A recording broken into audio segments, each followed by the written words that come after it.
Good afternoon, ladies and gentlemen. Welcome to the seminar, Raising a 21st Century Child in the Digital World. Do you know what your child is doing online? What kind of people does he or she meet online? Hear from our students, counselors, and educators who will share with you their perspective and strategies where you can better relate to your children and youth today. Let me briefly describe the flow of today's seminar. The program will be divided to 3 segments. The first segment will be the 21st Century Digital Native, where the students will share their perspective from Cyber Wellness Ambassador from School of Science and Technology, followed by our specialists from Guiding Branch, and the last segment will be for you to dialogue with a panel of stakeholders from MOE, Media Literacy Council, Law Society of Singapore, as well as schools. Before we start, we would like to take this opportunity to give a token of appreciation to the panelists as well as the student rep from School of Science and Technology. Let me welcome Ms. Grace Ng, Deputy Director of Guiding Branch, to give the token of appreciation.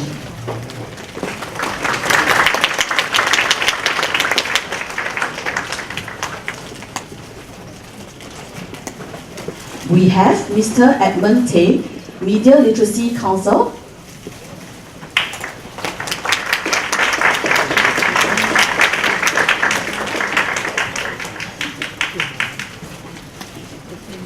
Maybe it will be nice if we give them a round of applause. We have Mr. Lionel Chan, a rep from Law Society of Singapore.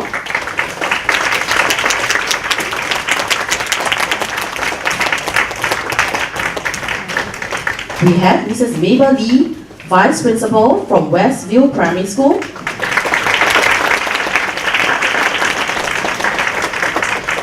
Now we will invite student rep, Karan from School of Science and Technology.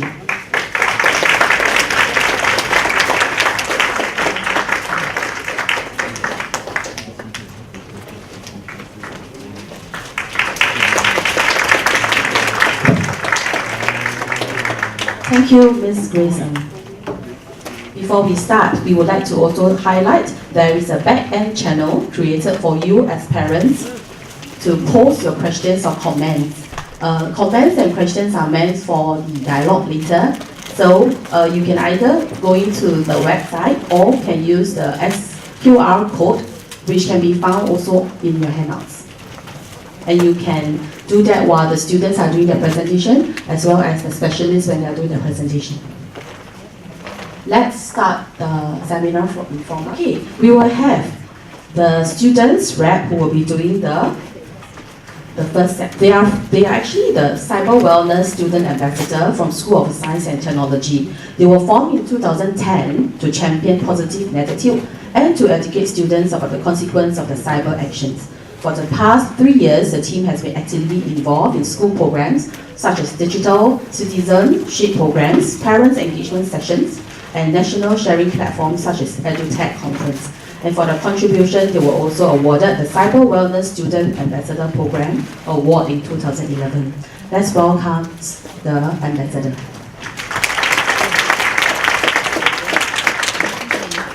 Thank you. Good afternoon, Deputy Director, Ms.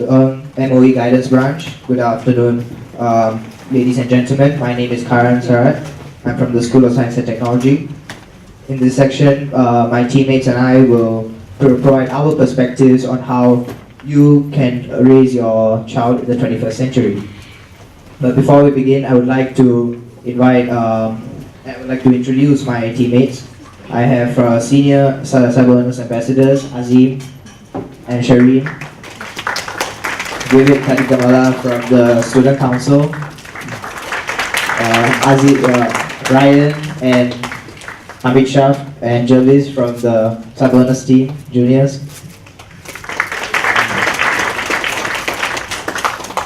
I'd just like to remind you that you can use the Today's Meet to post any questions during our presentation. Without further ado, I would like to invite Ryan and Hamid Shah to kickstart the presentation. Thank you. So, who are we and why are we so different? Basically, we are digital natives. We grew up with technology, whereas you guys grew up with books and toys. It's a common story that nowadays young kids are already learning how to use the iPad without any help or guidance from the adults. So why do we use the computer so much? We use it for various purposes, such as the above: social networking and collaboration. Social networking and collaboration go hand in hand, in which, through social networking sites, we can collaborate with each other on group work and projects, etc. It's a very helpful tool for collaboration. Gaming and stress relief. See, gaming is basically one of the ways to relieve our stress. And gaming is also related to social networking because we get to communicate with others online. Okay, most importantly, it's also used for information and education. For example, you want to know something on Wikipedia, all you have to do is type it in and boom, one page of information comes out. It's really helpful for education and information. So education, there are various simulations available online for physics and math where it can allow you better understand the concept. For example, for math, you can just type in a formula and the graph will magically appear. It's really useful. Please take a moment to look at this comic. Does this seem familiar to any of you? As you can see, in this comic, during those days when the parents ask their kids to go into a room, they'll be all alone in a corner. As kids today, when the parents ask them to go to their room, look how happy that kid is. See, that kid is using his technology to communicate with others online. So you can, Sorry. yeah. So basically, I'm just trying to say that we are not alone. As shown in the previous slide, we are exposed to technology since a very young age. And as such, wherever we go, we are always surrounded by technology. In our school, we use our technology and we call our technology devices learning devices, with the emphasis being on learning, not for gaming or otherwise. And for learning devices, it's not limited to just the MacBook. It can also include phones, iPads, etc. Here are some examples of how we use the devices and the technologies available to us for education and collaboration. Here is a Facebook group where the teachers can post questions and answers to the students, and also it's a very effective platform for students to collaborate with each other, be it group work or even social networking at times. Next, we have the presentation, where the technology is an excellent presentation tool, like how we're presenting to you today. And also, there's Google Docs at the bottom, where it's a really useful application for typing in, as you can type in responses in real time and have it appear up there. Social media. We have different platforms in social media like Facebook, Twitter, Tumblr. So we use Facebook for class groups, homework reminders, and interest groups. As for Twitter, it is an instant update on world news and etc. And especially Straits Times, they like to use Twitter. So because they are able to send their breaking news through Twitter to a wider audience, so that they will be able to reach to that news faster. As for Tumblr, it's basically a picture sharing site where students get to express their feelings through pictures and other animations. So next we have gaming.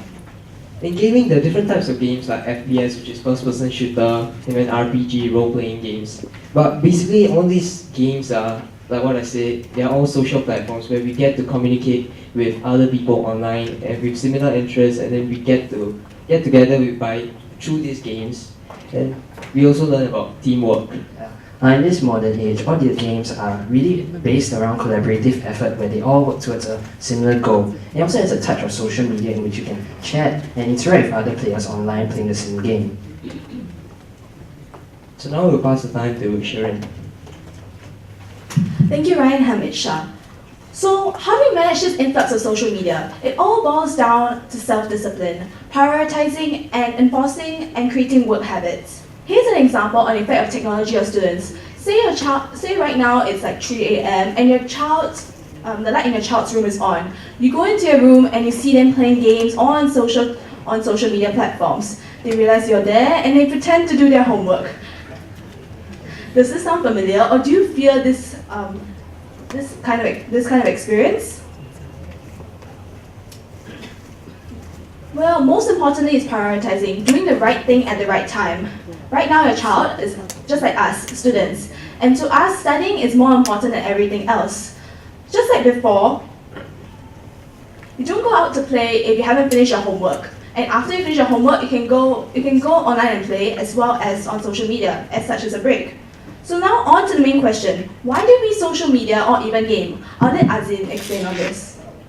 You see, today social media and games, they are a way for students to connect, for children to connect with everyone else around the world. When you play games, you will be able to talk to people all around the world because there are just so many gamers out there. The world has changed that much. And gaming today serves as a social prestige. You know, it's a way for you you can have a social recognition level just through gaming. And it's also a way for you to kill time. It's a way for you to assume a different persona. It's a new world for you to live in. And that is what makes many children want to play games because it's just so different.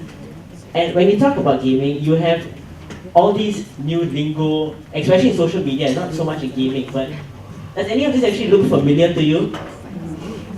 Like LOL, anybody knows what LOL stands for? Laugh out loud, right? Yes. Any of the others? No. Be right back, yes. Okay, here are the right answers, apparently. But this is just a few of them. I mean, if you look at the book you have on your table, POS, Parents Over Shoulder. When I am actually talking to my parents turn up, POS, simple keyword, make sure they don't say anything that will get me into trouble. So all this kind of thing, it's the new social revolution. This is how the world has changed. Alright? And now actually moving on, we have a few questions. We have a moderator forum which Karan will be able to lead. And we'll present some of our perspective on the common questions that will be asked by many parents. Karan, please. So I'd like to just tell you that we are going to talk about, just going to provide our perspectives on some questions that some parents have asked before. And you know, we've been Cyber Awareness Ambassadors for a while, so we have been asked a lot of questions. So came here to just answer a few of them. So I'd like to start by asking Jervis, how do you practice cyber safety? Like personal examples, maybe examples of other people. Actually, it's very simple. I would say it's common sense, but sometimes common sense isn't very common. Like, if someone was to send you a message and they said, weight loss tips, click this link now, obviously you do not click on it, because it's kind of weird. It becomes very obvious at times, but people actually think that it's real. Like on Twitter, I normally get messages like, look at this picture of you, and then there's this link down there. And if you click it, you'll be like a victim of it. I think your account kind of just gets hacked and you'll send all this spam mail around to your friends and stuff. So I guess what's important for cyber safety is you have to take note about what you're doing.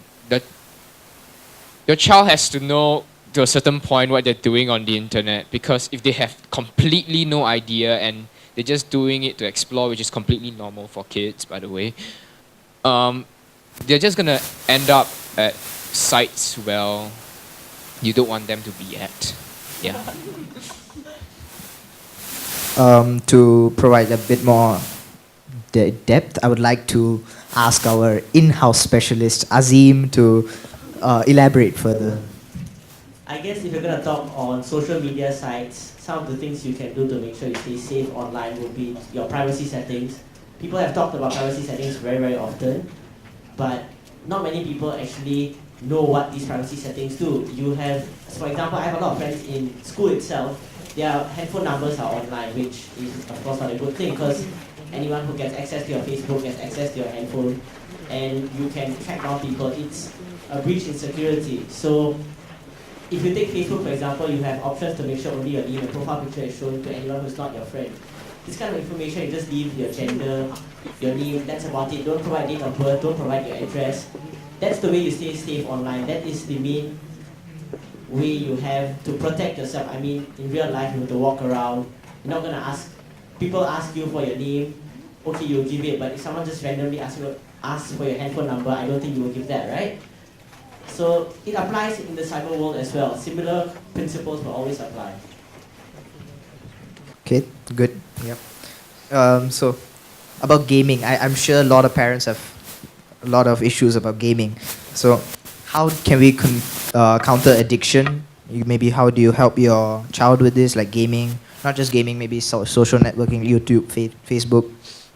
So, I'd like to ask our student council member Vivek to provide some perspective. Okay, I guess for gaming, it's a prevalent issue because even in our school, we have quite a few gamers, and the school makes it clear that if you're able to set your priorities right, you can game, and you must be able to control your time. But there are many of these people who actually exceed these things. I guess for the parents over here, you all will be wondering how you all can get your child to go away from exceeding the time limits, right? Is that correct? So, I would guess, I would say that personally for me, what I did was I got myself interested in different things. As parents, I think you all have greater influence over your child. So you all will be able to support the child in terms of enrolling him into things like sports, skills, these things which they are also interested in. The key is that they must also be interested in it, or not, they will not like it. If they are interested in it and you all are forthcoming, you all are enthusiastic about it, and you all will support them, they will actually give up gaming. Yes, thank you.